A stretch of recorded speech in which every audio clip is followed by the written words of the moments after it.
Hello everyone, welcome back to my channel Abhik Arts. তো আজকে যে ড্রয়িংটা আমি তোমাদের করে দেখাচ্ছি এখন বর্তমানে এটা কমপ্লিট ড্রয়িং। আর এই ড্রয়িংটা অনেকেই জানে না কীভাবে করতে হয়। তো ফার্স্ট অনেকেই ভুল করে ফার্স্ট টাইম। তোমরা এই যে তিনটে দাগ দেখছো, আমি একটা ভিজুয়াল লাইন টানলাম। তো এটার টানার ফার্স্ট যে রিজনটা হলো, তো অনেকে আমরা যখন কোনো ড্রয়িং করি, তো ড্রয়িংটা আমাদের পেপারের মিডল পজিশনে বা সাইড পজিশনে আমরা ইচ্ছা খুশি বসাতে পারি। ধরো আমরা কোনো ড্রয়িং করতে করতে সেটা ওই পেপারের মানে বাইরে চলে গেল বা বেশি হয়ে গেল, উপরে বেশি জায়গা হয়ে গেল বা নিচে ফিগারটা ধরছে না, ফিগারটা মেলাতে পারছি না পেপারের অনুযায়ী।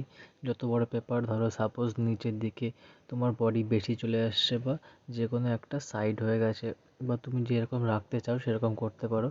তার জন্য এই রকম ভিজুয়াল লাইন তোমাদের টেনে নিতে হবে, যেখানে তোমরা মেন ফিগারটা বসাবে। যে কোনো একটা সাইড হতে পারে বা একদম ফিগারটা পেপারের মিডিল পজিশনে বসাতে পারো। যে কোনো জায়গায় তোমরা যদি বসাতে চাও, যে কোনো সাইড অ্যাঙ্গেল, যে কোনো যে ভিউ নিয়ে তোমরা দেখে করবে, সেই ভিউ অনুযায়ী যেখানে খুশি তোমরা ফিগারটাকে এইরকম ফ্লোর মাধ্যমে ফার্স্টে ভিজুয়াল লাইন টেনে তারপর ওই ভিজুয়াল লাইনের উপরেই মেইন ড্রয়িংটা হবে। সেরকমভাবেই তোমরা লাইনটা দেখবে। ভিজুয়াল লাইনটা দেখার উদ্দেশ্য হলো যে ফিগারের পজিশনটা, ফিগারের যদি ফিগারটা বসে আছে তো ফিগারটা ফার্স্ট মাথা থেকে কোমর পর্যন্ত একটা সিট, কোমর পর্যন্ত, কোমর থেকে পা, পায়ের থেকে পুরো পায়ের যে হাঁটু পর্যন্ত, হাঁটু থেকে নি থেকে টো পর্যন্ত, এই পর্যন্ত যে ভাগটা এরকম ভাগ ভাগ করে নিয়ে লাইনগুলো আমি তোমার টেনেছি। তারপর আমি ড্রয়িং স্টার্ট করেছি। তো ফার্স্ট টাইম হেড দিয়ে শুরু করতে হয়। তো এইরকম ফার্স্ট করবে তোমরা। মেন হচ্ছে যেটা ফিগারের পজিশনটা সঠিকই রাখতে হবে। তারপর পজিশনটা ড্র করার পর তারপর তোমরা সেটাকে লাইন ড্রয়িং করতে পারো বা বিভিন্ন পেন্সিল কালার, বিভিন্ন মিডিয়ামে করতে পারো। তো ফার্স্ট করতে হবে ড্রয়িং। তো ড্রয়িংটা ঠিক করার জন্য বেসিক ফার্স্টে তোমার ফ্রি হ্যান্ড স্কেচ করতে হবে। তারপর সেটাকে লাইন ড্রয়িং করতে হবে। তো ফার্স্ট ফ্রি হ্যান্ড স্কেচ যেটা করতে হয়, তার জন্য এই রকম মেথড ফলো করে তোমরা করবে। তো আমি যেভাবে করছি, তো ভিডিওটি তোমরা পুরোপুরি দেখলে অবশ্যই বুঝতে পারবে যে কীভাবে ফিগার ড্রয়িং করতে হয়। আর ফিগার ড্রয়িং সম্বন্ধিত সমস্ত রকম ইম্পর্টেন্ট ভিডিওগুলি আমার চ্যানেলে তোমরা অবশ্যই দেখতে পারবে।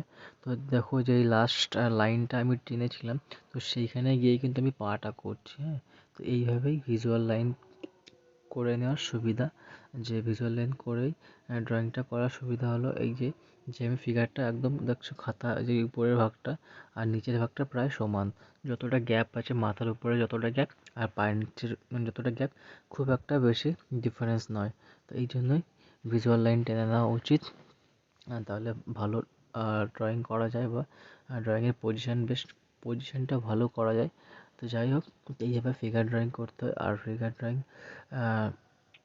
এই যে মেথড, অনেক রকম ফিগারের অ্যানাটমি হয়, অ্যানাটমি সম্বন্ধে জানতে হয় এই রকমভাবে প্র্যাকটিস করে। তো তোমরা যারা যারা এখনও চ্যানেলটিকে সাবস্ক্রাইব করোনি, তো তারা অবশ্যই চ্যানেলটিকে সাবস্ক্রাইব করো।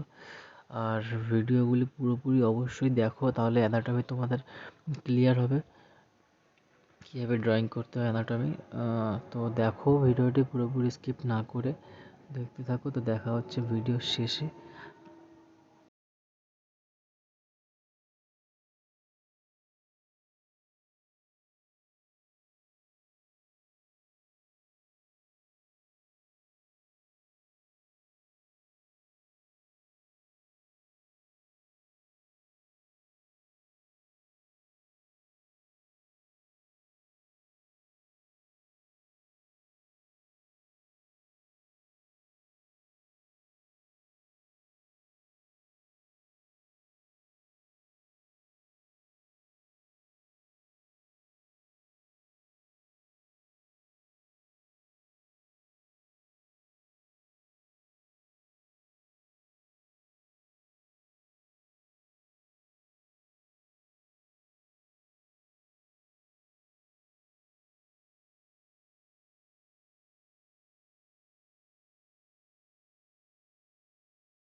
তোমরা যারা ভিডিওটি দেখছো তাদের বলবো তোমরা অবশ্যই চ্যানেলটিকে সাবস্ক্রাইব করো। আর এইভাবে অ্যানাটমি স্টাডি বা ফিগার ড্রয়িং করা হয়।